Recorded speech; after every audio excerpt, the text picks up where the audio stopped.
ಸರ್ಕಾರ ಗಂಭೀರ ಕಾಯಿಲೆಯಂತಹವುಗಳಿಗೆ ಹೆಚ್ಚು ಪ್ರೋತ್ಸಾಹಧನ ಕೊಡಬೇಕು ಎಂದು ರಾಜ್ಯ ವಿಧಾನಸಭೆಯ ವಿರೋಧ ಪಕ್ಷದ ಉಪನಾಯಕ ಅರವಿಂದ್ ಬೆಲ್ಲದ್ ಒತ್ತಾಯಿಸಿದ್ದಾರೆ.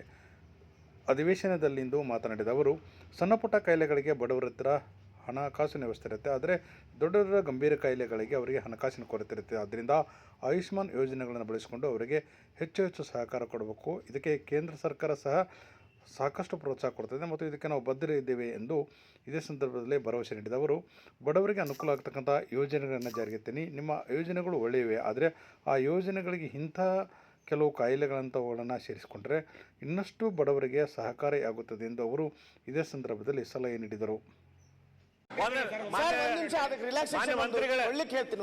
ಎಲ್ಲಾ ಸ್ಕೀಮ್ಗಳಕ್ಕಿಂತ ಈ ಸ್ಕೀಮು ಜನರಿಗೆ ಅತ್ಯಂತ ಹೆಚ್ಚು ಯೂಸ್ ಆಗುವಂತ ಸ್ಕೀಮ್.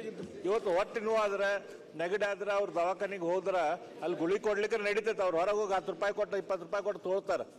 ಆದ್ರೆ ಇದೇನು ಸೀರಿಯಸ್ ಡಿಸೀಸ್ ಏನ್ ಬರ್ತಾವಲ್ಲ, ನೀವೇನು ಆಯುಷ್ಮಾನ್ ಆರೋಗ್ಯದಲ್ಲಿ ಕವರ್ ಮಾಡ್ತೀರಿ, ಇದನ್ನ ಅವ್ರಿಗೆ ಅಫೋರ್ಡ್ ಮಾಡಕ್ ಆಗುದಿಲ್ಲ.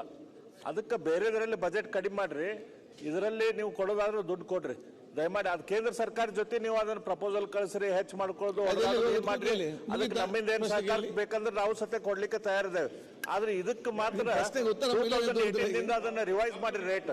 ಅದು ರಿವೈಸ್ ಮಾಡ್ಲಿಲ್ಲ ಅಂತಂದ್ರ ನಿಮ್ದೇನ್ 90% ಏನ್ ಪ್ರಶ್ನೆ ಇಲ್ಲ.